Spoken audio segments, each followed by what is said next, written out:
আমরা একটা সুন্দর পৃথিবীতে বাস করি। চেয়ে দেখো, কত সুন্দর প্রকৃতি তোমার চারপাশে। চলো আমরা সৃষ্টির শুরুতে ফিরে যাই, দেখি বাইবেল আমাদের সে বিষয়ে কি বলে। সৃষ্টির শুরুতে ঈশ্বর আকাশমণ্ডল ও পৃথিবী তৈরি করলেন। ঈশ্বর অন্ধকারকে বললেন, আলো হোক।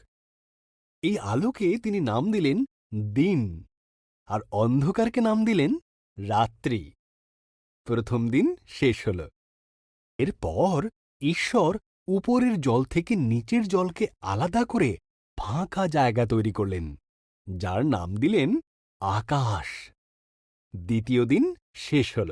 ঈশ্বর সমস্ত জল একত্র করলেন।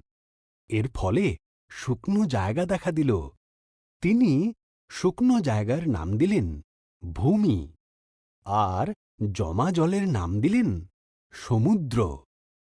তারপর তিনি তৈরি করলেন ঘাস, শস্য ও গাছপালা। তৃতীয় দিন শেষ হল। ঈশ্বর মাছেদের সৃষ্টি করলেন জলে সাঁতার কাটার জন্য, আর পাখিদের সৃষ্টি করলেন আকাশে ওড়ার জন্য। তোমাদের সন্তান হোক, তিনি তাদের বললেন। তোমরা বংশবৃদ্ধিতে ও সুরে পৃথিবীকে ভরিয়ে দাও। পঞ্চম দিন শেষ হল।